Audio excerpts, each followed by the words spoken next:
Lu kan pernah melakukan kesalahan ini juga ya, di match penting juga loh, di leg kedua Champions League waktu lawan Real Madrid waktu dia masih di PSG. Dan ini pun laga penting juga nih buat ini penting banget buat tim lu gitu loh. buat para pecinta Premier League. Bahkan untuk fans Chelsea bahkan penting banget. Betul. Maksud gua lu nggak usah bikin hal-hal yang mau lu coba di match penting kayak gini gitu loh. Lu cukup main aman aja sebenarnya jadi seorang kiper gitu loh.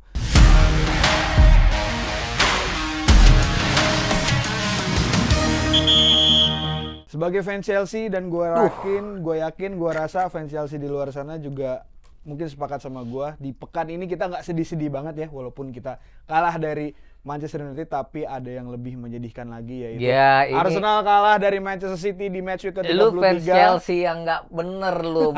Ngomongin diri sendiri aja, udah berapa pekan lu main nggak bikin gol. Sampai fans MU bilang, biarin gue 24 hari nggak main tapi gue ngerti cara bikin gol. Lalu dan itu akan menjadi pembahasan di halftime break kali ini. Masih bersama gue Dave Levi dan masih bersama Bang DJ. Yeay! Emang doanya fans Chelsea begitu habis kalah lawan Manchester United adalah berdoa supaya Arsenal jadi ayam-ayamannya Manchester City. Bukan, emang Bang. Ya pokoknya senang aja buat ngetawain Arsenal itu ya iya, kan? Itu iya. Cuman maksudnya dari lawan Bournemouth pun ya udah kayaknya udah. Iya, tapi ya dipertahankan main kayak gini udah. Sih berapa minggu main enggak. Itu kalau nggak salah kekalahan dari Manchester United menjadikan setan merah untuk pertama kali dalam 6 tahun. Iya kan? Ya, terakhir 2019-2020. Kalau udah kayak gini mah bisa 6 tahun berikutnya nggak bakal menang Chelsea. Tapi sebelum kita bahas Premier League akhir pekan kemarin, ya gimana Bang? Ada beberapa informasi dari sepak bola tentu ya di Eropa. Gue tweet tuh di X gue. Selamat dari beberapa region. Selamat untuk Bayern Munchen ya. Akhirnya menjadi juara. Iya kan? Akhirnya Munchen pada waktunya semua kan.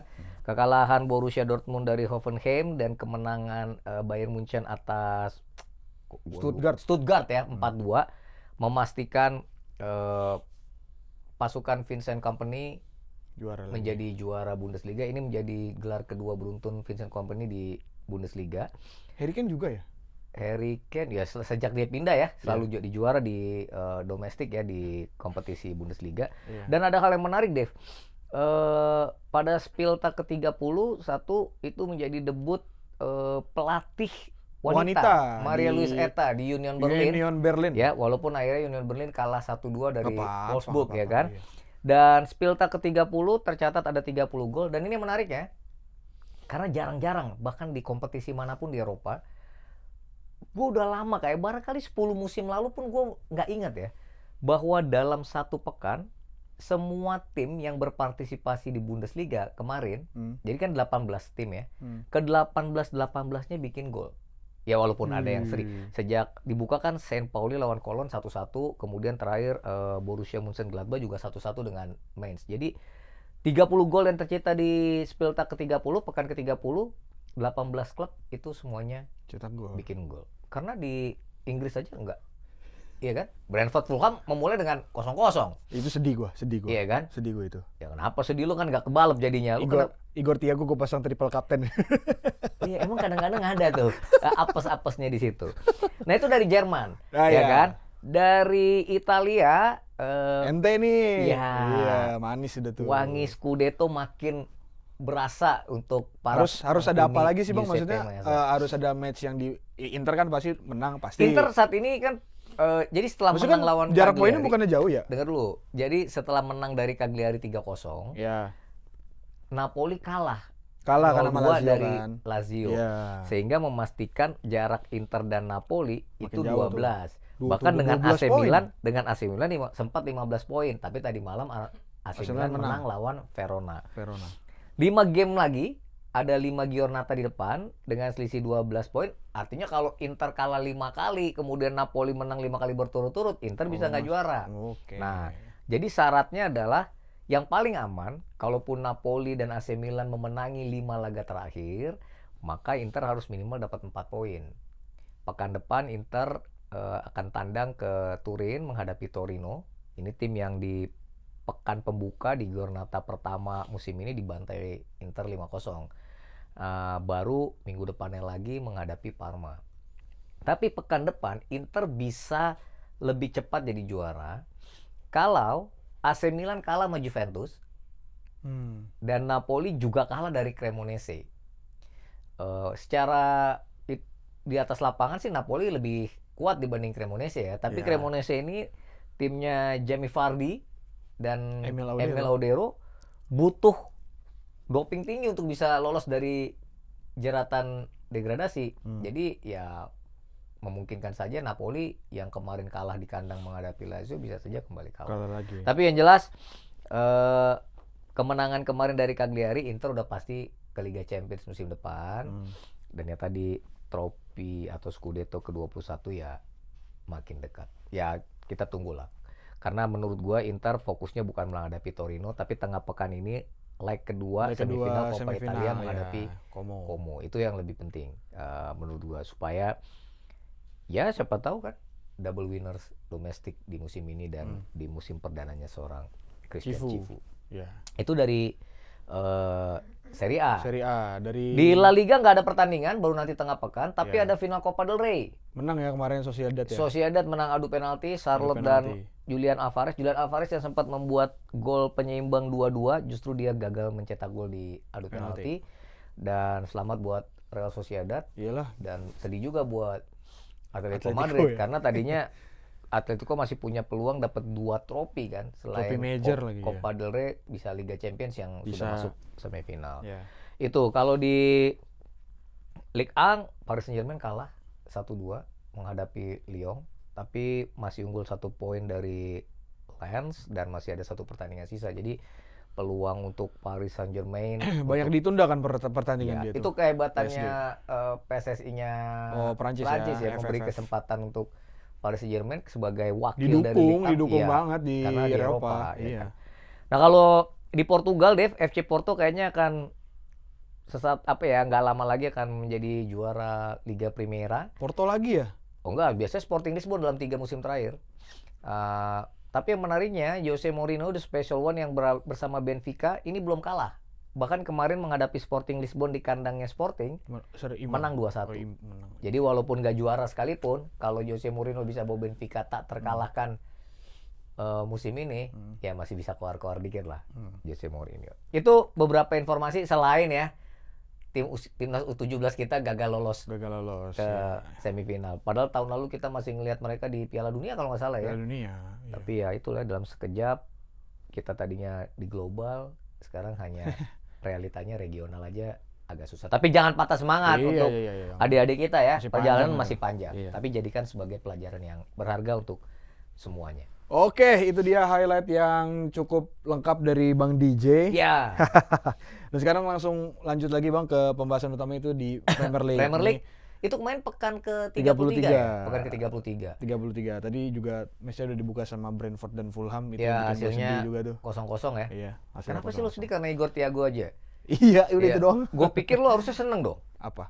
Karena ketidakberhasilan Brentford meraih 3 poin memastikan mereka nggak menggeser Bang Chelsea. Gue sih udah pasrah. bukan pasrah, tapi melihat ya itu mungkin gitu. Kayaknya seburuk-buruknya Chelsea ini di musim ini akan berakhir seburuk-buruknya di rank 9 atau rank 10, gue bilang gitu. Seburuk-buruknya. Iya. Karena gue liat poinnya rapat loh, 48, 47, rapat. ya kan? Iya. Kalau ya, performa, tapi nggak pantas lah Chelsea ada di situ. Ya ini kita bahas aja lah. Ini Chelsea melawan Manchester United, big match pertama di Sabtu dini hari. Gimana, lu mau berkomentar dulu? Ya lu dulu deh. Ya sebenarnya gimana ya? Kalau gue nonton laga itu, Manchester United itu juga nggak spesial banget hari itu. Benar. Chelsea juga sebenarnya main cukup baik, peluangnya cukup banyak. Berapa kali kena tiang, terutama di babak kedua. Tapi sebenarnya di babak yang pertama Enzo Fernandez main. Iya. Dia berarti Liam Rosselló dengerin lo. Iya kan? Kan lo yang bilang jangan meremehkan half time break. Benar. Liam Rosselló aja dengerin dia kan.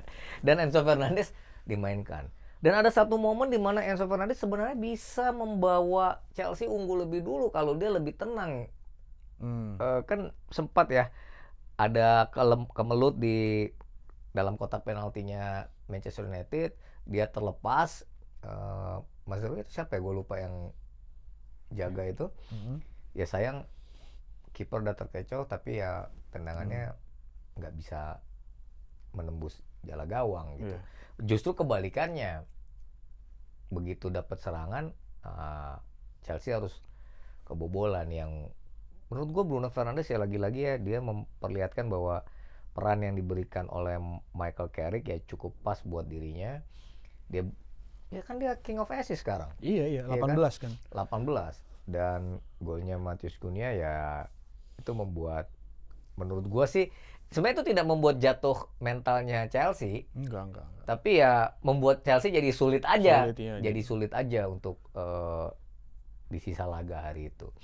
Tapi sekali lagi menurut gua kalau lo tanya ini kemenangan yang pantas atau enggak buat Manchester United, ya menurut gue itu kekalahan yang pantas untuk Chelsea karena lu gagal mengkonversi sejumlah peluang itu menjadi hasil yang cukup baik gitu ya. Dan menurut gua sih gue boleh bilang ya ini memang udah nggak rezekinya buat Chelsea lah, ya kan? Buat gue nggak ini. Ya lu sendiri sebagai fans kan lu abis itu langsung gue udah ini lah bang, udah nggak ngerti lagi. Lu nggak bisa bikin gol ya kan? Mending lu nggak main 24 hari bisa bikin gol. Leeds kan masih bisa bikin gol MU walaupun kalah. Kartu merah waktu itu. Iya. Ya kalau lihat Chelsea lawan MU, pertama gue lihat lini depannya dulu bang. Awalnya kan ada Estevao tuh. Betul. Salah satu pemain yang bisa membawa mungkin perubahan gitu bang. Tapi setelah dia sayang banget 15 menit doang dia main. Mungkin kalau dia bisa bertahan sebabak habis itu cedera, ya Estevao bisa memberikan lebih banyak gitu bang maksud Itu gua. cuma 15 menit Estevao. 15 menit doang dia mainnya. Habis itu cedera hamstring, terus dia juga walaupun udah cedera gitu masih bisa nembak, masih bisa melepaskan tembakan kan dia. Cedera hamstring, masuk yang namanya pemain idola para anak muda di dunia saat ini, pemain dengan bintang yang luar biasa alias Alejandro Garnacho. Setiap dia pegang bola ya. Wah, itu gua kan sambil kebetulan sambil live di platform lah gitu. Wih gila, ini loh. Sambil live di aplikasi lah ada gitu. Lu semakin mendunia kayaknya nih emang. Itu ya yang komen juga, "Bang, ini Garnacho gimana?" kata dia. "Bang, ini Garnacho." Emang ada masalah apa sama Garnacho? Wajar lah dia main. Gua nggak ngitung, cuman emang mungkin selama dia main nggak ada satu bola yang bisa dia lewatin dari lawannya gitu bang gitu. Pasti bola yang dia bawa entah dia jatuh, entah dia nggak bisa ngelewatin atau kerebut, ya atau nggak back pass, udah 3 ini doang. Jadi output yang dikeluarkan dari Garnacho itu nggak ada yang membuahkan hasil kontribusi untuk peluang. Bahkan untuk gol aja nggak ada, untuk peluang juga nggak ada. Itu lost day banget buat seorang Garnacho ya, kayak nggak tahu main hari itu, dia kayaknya buruk banget gitu. Padahal mungkin dia datang pengen menyakiti Manchester United ya kan. Ya gue nggak tahu itu emang kualitas sebenarnya Garnacho atau instruksi atau apa, gue nggak tahu. Itu di belakang dapur kan itu satu. Cuman maksudnya dia datangnya Garnacho ke Chelsea kan gue berharap Sparks di MU dibawa juga ke sini, ternyata nggak keluar juga. Jadi ya semalam kemarin itu match Chelsea lawan Arsenal, Chelsea lawan siapa? MU itu Chelsea memainkan lini serang yang terbaik mereka gitu. Iya. lini serang terbaik Chelsea sepanjang masa lah itulah gitu. Terus yang kedua ya tadi lu udah sebut peran Enzo Fernandez. Enzo Fernandez balik, semuanya berubah. Di atas lapangan udah nggak ada lagi miskomunikasi, miskoordinasi. Para pemain juga kepercayaan dirinya naik. Terus juga perannya Enzo Fernandez gue lihat di sini cukup dirubah. Gue nggak tahu ini instruksi, mungkin ya semoga ini instruksi, salah satu instruksi bagus dari siapa, Rosenior. Untuk perannya Enzo Fernandez ini bermain lebih ke lebih dalam lah gitu, main di posisi nomor 6. Jadi Caicedo-nya yang cukup roaming untuk jaga jaga space, dia yang ngatur serangan, passing true pass kepada pemain-pemain depannya beberapa kali sebenarnya sempat berhasil. Cole Palmer juga lagi-lagi di babak pertama juga cukup licin, cukup lincah, beberapa kali punya momentum juga. Itu poin yang penting ya dari Enzo Fernandez yang gue lihat, walaupun outputnya atau end produknya bukan sebuah peluang yang begitu matang gitu, tapi progres itu yang lama nggak gue lihat di proses build up serangannya Chelsea gitu loh bang. Itu dan kelihatan banget ya bang, maksudnya gue nggak tahu apa karena ini lini depannya Chelsea atau emang ya emang kita sesusah itu untuk bisa. Gue heran nggak cuma di Chelsea bang, di tim-tim lain tuh nggak ada yang mencoba untuk melepaskan syuting dari lini kedua gitu. Sempet Syuting-syuting. kok, kayak Shadow kan juga sempat membuat tendangan yang terarah ke samping gawang. kurang banyak itu Bang maksud gua. Iya. Tapi maksudnya kan Ya, tapi lu kan juga harus memberi apresiasi kepada lini tengah dan pertahanan Manchester United yang juga main sabar dengan itu kan, segala. iya itu pasti. Makanya kan gue dari bahas Chelsea dulu. Satu lagi ya gue sayang banget sih Malo Gusto yang golnya Cunha lepas, dan itu satu hal, dan selama dia bermain gue nggak melihat Malo Gusto bermain dengan bagus. Kalau nggak biasa salah aja waktu sih. MU cetak gol kan posisi pemain di lapangan lagi kurang tuh Chelsea. Enggak, dia harusnya dipegang sama Malo Gusto. Malo Gusto telat telat nutup, terus juga harusnya si Cunha itu Gusto yang jaga harusnya, makanya dia jaganya lepas lah. Gitu, makanya jadi gol. Tapi kalau dari sisi MU-nya jelas gue apresiasi Bang gitu. Semua back intinya nggak ada loh.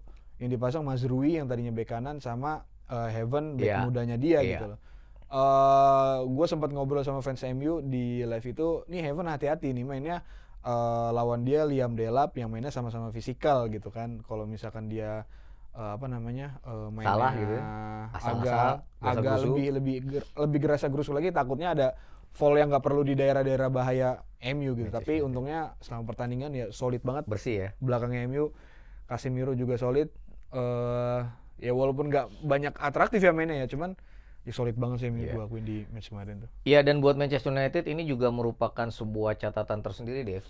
Musim ini mereka bisa menang away di kandang Liverpool di Anfield, di Emirates, Arsenal, dan Stamford Bridge dalam satu musim yang sama. Itu ini merupakan pencapaian yang sama 41 tahun lalu. Jadi itu ya walaupun musim ini tidak berbuah gelar apapun, tapi seperti yang gue bilang, kayaknya posisi nomor 3 itu udah menjadi yang luar biasa dan tiket ke Liga Champions, King MU is back. Ya kan? Ya, King MU is back. Jadi ya lo juga harus rela ikhlas ya, Chelsea kualitasnya kayak gitu ya. Kalau musim depan nggak bisa ke Eropa ya mohon maaf lahir batin ya kan. Ya Chelsea mungkin fokus di Piala FA lah. Domestik. Oh iya, di musim kan ini masih punya kesempatan itu. Kalau di Liga sih menurut gua selesai. Poinnya aja beda 7 kan sama yang mungkin ntar kita bahas Liverpool. Jadi dengan Brentford sama, dengan Brighton 47, Everton 47, beberapa tim 47. Minggu depan lawan siapa? Chelsea selain lawan Brighton di tengah pekan kan? Brighton iya. Mainnya di Brighton lagi. Amex sih benar. Ya Allah. Susah. Innalillahi nih orang kacau. Iya. Nggak apa-apa lo ambil cuti aja besok pertandingan. Ya nggak apa-apa lah. Ya kan? Ya tapi itu tadi ya, fans MU silakan Anda kalau ketemu fans Chelsea ngobrolin aja, objektif ya kan. Mohon maaf nih. Makanya untungnya cuti nih. Untungnya cuti. Fans MU ya, fans MU ya. Iya. Agak damai Senin gua. Iya. Itulah. Itu dari match Chelsea versus Manchester United. Ini sekarang kita pindah ke salah satu derby besar juga, karena dua pemain legend dari Liverpool ini derby terakhir mereka dan dipasang starter ya. Dan dipasang starter itu ada Muhammad Salah dan juga Andy Robertson. Iya, jadi pesan gua untuk Muhammad Salah ternyata lagi-lagi Bang nyampe. Iya kan. Gua kan ngomong sama lu kan. Begitu Beto ngegolin kan. Kemarin kan kita ngomong Beto golin. Muhammad Salah kalau bisa. Gue Beto nggak denger kalau salah. Oh iya, bisa ulang lagi yang edisi kemarin. Iya kan? Iya benar. Gue bilang, ya memang hanya di kita aja tuh yang kita ada. Udah. Nggak, itu keceplos-ceplos aja. Jangan nanti habis kita dicariin orang ya kan. Tapi intinya gini, gue seneng Arne Slot memberikan posisi starter bagi Salah dua pemain dan ini, juga Robertson ya ya. Karena sebenarnya Arne Slot bisa aja memainkan Kerkes kan. Kerkes. Iya kan? Dan juga bisa memainkan Rio Ngumoa barangkali, atau memainkan siapa biasanya di kanan tuh kalau Muhammad Salah nggak Chiesa, Frimpong bisa seperti itu, tapi dia memainkan Muhammad Salah. Iyalah. Tapi sebenarnya kalau gua nonton laga itu juga, ya memang sebenarnya Everton juga mainnya bagus. Wah luar biasa ya Bang, kan? itu banter-banteran jual beli serangan di situ match itu. Itu laga seru. Dan ini merupakan derby pertama di stadion barunya Everton. Oh iya ya kan, di Stadion Dickinson. Karena tahun ini ya jadinya ya. Karena baru musim ini kan. Dan begitu Cody Gakpo bikin assist ke Muhammad Salah, dan gol kan juga khasnya Muhammad Salah kan, dapat sudut dengan kaki kiri ditaruh di placing ke tiang jauh. Sama kayak gol dia sebelumnya kan. Iya. Yang sebelum pertandingan kemarin ya. Iya. Ya, dan itu membuat ya gue seneng sih ngelihat Muhammad Salah bisa bikin gol. Dan ini kalau nggak salah merupakan gol ke-9 dia dalam derby Merseyside di Premier League. Dan catatan ini menyamai catatan Steven Gerrard. Yeah. Meskipun kalau catatan tertingginya masih dipegang Ian Rush. Tapi paling tidak ya dia menyamai Gerrard meskipun nggak bisa nambah lagi karena musim ini menjadi musim terakhir. Iya. Jadi waktu Muhammad Salah bikin gol, ya lepas akhirnya disamakan oleh Beto 1-1. Dan itu menjadi gol pertama pemain Everton di kandang yang baru. Di derby ya, maksudnya di derby ya. Dan ya itu lagi-lagi gaya Liverpool dapat gol di menit-menit akhir kan, kejadian kan, kejadian ya kan. Iya, Van Dijk. Kapten ya? Kapten. Bikin gol dan ini menjadi kenangan yang manis lah menurut gue yang diberikan oleh King of Egypt buat The Anfield Gangs ya untuk Liverpool.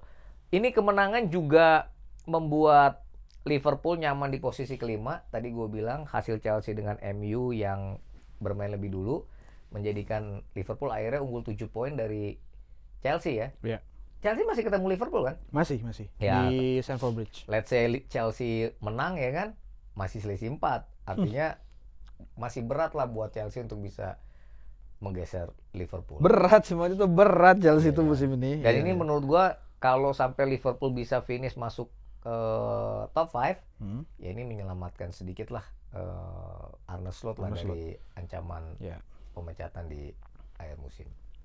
Ya kalau lihat dari pertandingan ini sih selain tadi ya jual beli serangan yang yang sangat-sangat gue sih bilang cepat ya, satu momen udah di kotak penalti Liverpool lagi nih, udah corner lagi, tiba-tiba Liverpool nyerang lagi gitu.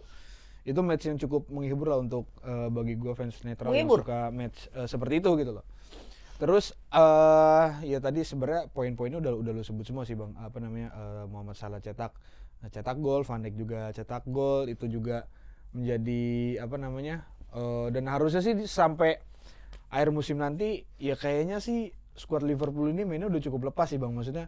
Lepas maksudnya gimana? Maksudnya udah nggak ada beban apa gitu. Ya apalagi Chelsea di bawah jauh ya kan? Itu dia gitu maksudnya. Tapi tetap harus hati-hati Dev, karena 7 poin masih ada 5 pertandingan kan. Enggak, maksud gua karena momennya untuk Muhammad Salah dan juga Robertson mau pergi gitu loh. Jadi kayaknya satu skuad Liverpool ini udah tidak memikirkan kan kalau kemarin masih main di Liga Champions masih terbagi fokusnya. Terbagi mungkin. Kalau di sini udah kita main udah untuk mempersembahkan match ini yang terbaik untuk Muhammad Salah sama Robertson. Mempersembahkan yang terbaik jangan untuk Muhammad Salah, untuk Liverpool dan pendukungnya. Iya, itu juga. Justru Muhammad Salah yang akan memberikan kenang-kenangan terakhir ya kan, walaupun tidak ada trofi di. Itu juga maksudnya udah nggak ada trofi ya. Ini, kan? Mereka udah tinggal mempertahankan posisi mereka di masuk 5 besar. 5 spot ini gitu maksud gua. Ya tapi posisi 5 besar ini masih cukup ringkih. Bahkan sempat ngintip-ngintip juga kan, karena laga seru di Villa Park, Aston Villa. Wah, gila itu. Menang gede gimana? Menang tipis 4-3 itu skor yang cukup banyak lah kemarin ya kan. Ya Oli Watkins bikin brace, kemudian ya sempat 1-0, 1-1, 2-1, 3-1, 3-2, 3-3. Itu kan Sunderland bikin gol udah menit-menit akhir 8-5, 8-6, tapi ya injury time lagi-lagi. Oli Watkins harusnya gue pasang triple captain ya Bang. Itu Bang. Mana ada yang kepikiran Oli Watkins dengan beberapa pekan terakhir? Iya makanya. Iya kan, orang pasti Thiago, kalau enggak Erling Haaland juga udah berapa lama nggak bikin gol. Itulah Bang, gue kalau masalah bertaruh gue jelek. Makanya gue pengen bertaruh untuk Arsenal nanti di Liga Champions biar hasilnya jelek juga. Lo nggak boleh kayak gitu. Tapi yang penting kemenangan Aston Villa dari Sunderland itu membuat poin mereka masih sama dengan Manchester United. Gue lupa, kayaknya MU masih ada ketemu Aston Villa deh. Coba bentar ya. Atau Aston Villa ketemu, kayaknya ada lagi yang melibatkan mereka, atau Liverpool Aston Villa ya. Liverpool Aston Villa. Ya mungkin. Tapi maksud gue perebutan 3-4-5 memang menjadi milik 3 tim ini ya, dengan yang ya kalau Chelsea mungkin ke Europa League ya. Gini, kalau Chelsea tuh bahkan gue bilang bisa berpotensi nggak main di Eropa juga Bang. Ya udah cocok lah habitatnya. Atau kalau Chelsea cuma main di malah bermain di Conference League lagi bahkan. Gua lu jadi ngincer juara di Conference League ya untuk tim yang pernah yang juara dunia Club World Cup itu ya. Abis itu juara dunia lagi. Tapi abis itu gila kali ya. Kacau Bang, maksudnya dengan Chelsea kemarin kalah di mana sih? Liga Champions 16 besar. 16 besar. Lawan PSG. Oh iya wajar sih. Iya. Wajar sih. Kenapa Itu yang wajar? dikalahin Chelsea padahal di final Club World Cup ya. Udah beda lah. Udah beda zaman, udah beda alam ya. Pelatihnya udah peran pelatih lah. Gue Iya, juga iya, di iya. 2 match terakhir lawan lawan MU, terus sebelumnya gue sampai lupa juga lawan Ya, beda. City juga trennya di babak kedua ya beda juga gitu loh, karena ya nggak tahu deh. Gue sih melihat kalau pelatihnya masih Maresca kayaknya hasil atau outputnya end product atau hasil akhirnya berbeda gitu loh daripada match ini gitu. Ya maksud gua No hope lah gue sama Rosenior sih. masih rame lah di 3-4-5 MU, Aston Villa, Liverpool. Ah, itu Selamat paling. buat fans Liverpool ya. Ya. Karena sebelum pertandingan menghadapi Everton, Liverpool selalu kalah dalam 4 laga tandang di semua kompetisi. Jadi dengan kemenangan kemarin adalah kepercayaan diri bahwa Itu main dia. di kandang lawan Balik itu lagi. nggak mengerikan banget kok. Oke, itu untuk match derby Merseyside Everton melawan Liverpool. Ya, Ini kita menuju ke match yang super big match. utama ya. Match utama di pekan 33, 33 ya. Match utama di musim ini gitu. Ya karena persaingan kedua tim. Persaingan kedua tim ini di papan atas Premier League, Manchester City melawan Arsenal. Iya. Jadi perhatian para pecinta sepak bola terutama Premier League memang tengah malam tadi adalah ke Etihad All Stadium. eyes on Etihad. Iya kan. Asik. Dan menatap laga tersebut, Arsenal leading 6 poin, Dev. Walaupun dengan hitung-hitungan di belakang, ya seperti orang selalu bilang kan, bahkan prediksi adalah jangan-jangan paling luar biasa musim ini akan ditentukan oleh selisih gol, dan itu memungkinkan terjadi. Tapi kalau kita ngelihat susunan pemain, ya gue cukup angkat topi salut sama Pep Guardiola ya. Gue senang melihat Bernardo Silva dan Rodri ada di situ, ya kan. Kemudian nama-nama yang kita sebut dalam preview main semua juga. Semenyo main di kiri, Jeremy Doku juga ada di kanan. Cherky. Ryan Cherky dimainkan dan Erling Nah, Haaland. gue ingetnya lu bilang Haaland yang cetak gol Haaland juga kemarin. bikin gol juga. Iya, itu yang gue dengar. Beto Liverpool. Ya akhirnya kan bikin gol. Akhirnya juga. bikin Makanya, gol. ya sekali lagi ya kami memang bukan pandit-pandit. Kita bukan pandit lah, Bukan kita nerawang lah, hanya kita pecinta sepak bola aja ya, tapi kita ada analisanya, kita Betul, ada iya. hitung-hitungannya. Ada hitung-hitungannya, ada iyalah. hitung-hitungannya. Nggak asal ngomong Tapi juga. Iya. balik lagi ke tadi ya, Ya. ini kan laga krusial, Sangat krusial. dan memainkan Kusanov di lini belakang, ya kan juga merupakan perjudian juga ya melihat. Tapi memang Kusanov beberapa pertandingan terakhir kan sudah mendapatkan Bagus. pos kan, Iya, ya, bagus. udah jadi milik dia gitu kan. Di luar Ruben Dias kembali cedera sama Gvardiol yang lagi cedera juga. Betul, Iya. dan ya siapa lagi gitu kan. Iya, udah dia tinggal ini doang pairingnya. Dan main di Etihad. Mungkin sebelum pertandingan Pep Guardiola ngobrol hati-hati dengan para pemainnya kan, ya kan. Guys, kita bisa pertemuan pertama Di Arsenal gue lupa imbang apa? iya Arsenal imbang. menang? Iya. Imbang kan. Tapi kan di Carabao Cup menang 2-0. Oh, City ya. Artinya ya The Citizens datang masuk ke rumput Etihad, ya mereka punya kepercayaan diri gitu.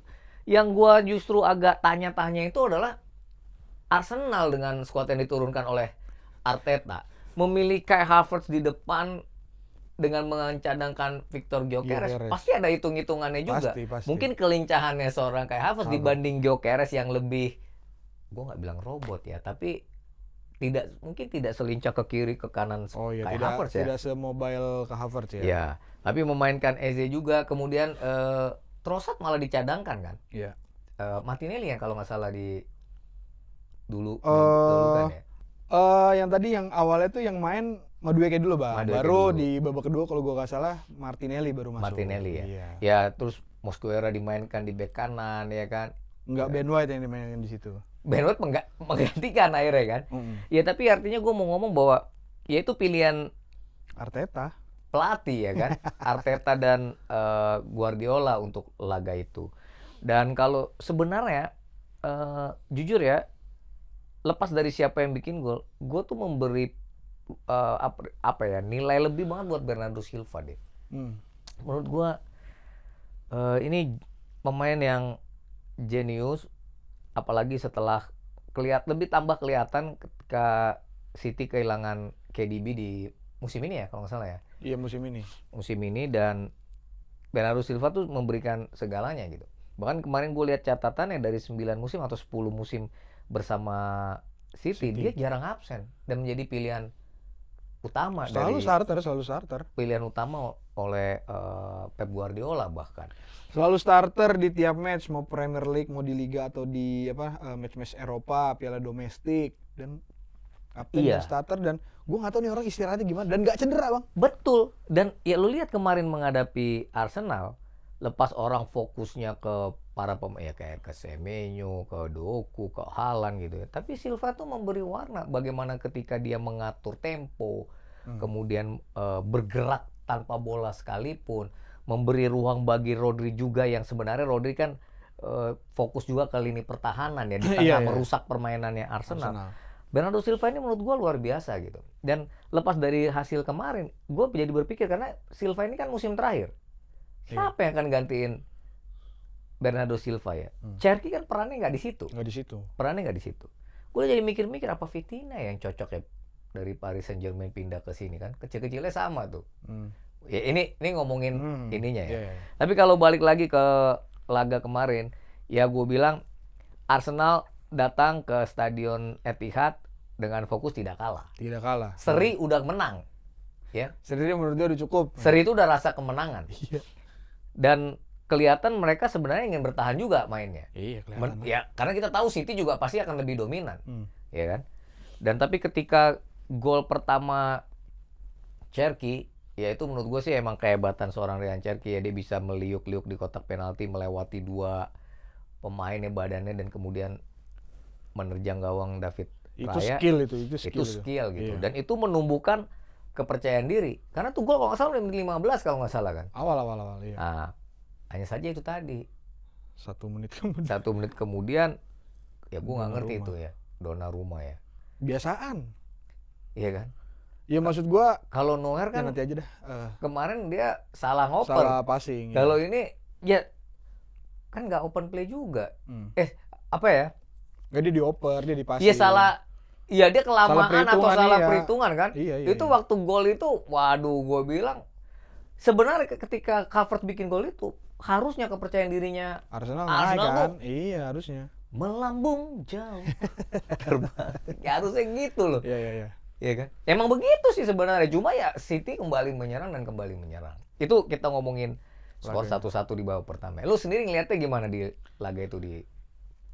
Kalau babak pertama gue melihat cukup berimbang lah, Bang. Maksudnya Arsenal juga memberikan perlawanan, cetak beberapa peluang juga dan 1 gol dari itu tadi Donnarumma. Maksudnya bukan pernah melakukan kesalahan ini juga ya di match penting juga loh, di leg kedua Champions League waktu lawan Real Madrid waktu dia masih di PSG. Dan ini pun laga penting juga nih buat ini penting banget buat tim lo gitu loh. Buat para pecinta Premier League. Bahkan untuk fans Chelsea bahkan penting banget. Betul. Maksud gue lu nggak usah bikin hal-hal yang mau lu coba di match penting kayak gini gitu loh. Lu cukup main aman aja sebenarnya jadi seorang kiper gitu loh. Untungnya dia ngebayar di babak kedua kan, dia melakukan save yang benar-benar bagus banget itu, dan beberapa kali juga Arsenal memiliki peluang-peluang scrimmage yang harusnya bisa dikonversi menjadi gol juga. Apalagi kalau udah sepak pojok bawaannya kan ngeri-ngeri gitu ya. Iya, tapi ya enggak sih, ke sepak pojok Arsenal udah beberapa match terakhir udah nggak kelihatan. Nggak kelihatan tajinya ya. Iya, tapi yang jelas di babak kedua pure itu mental itu kelihatan tuh, Bang.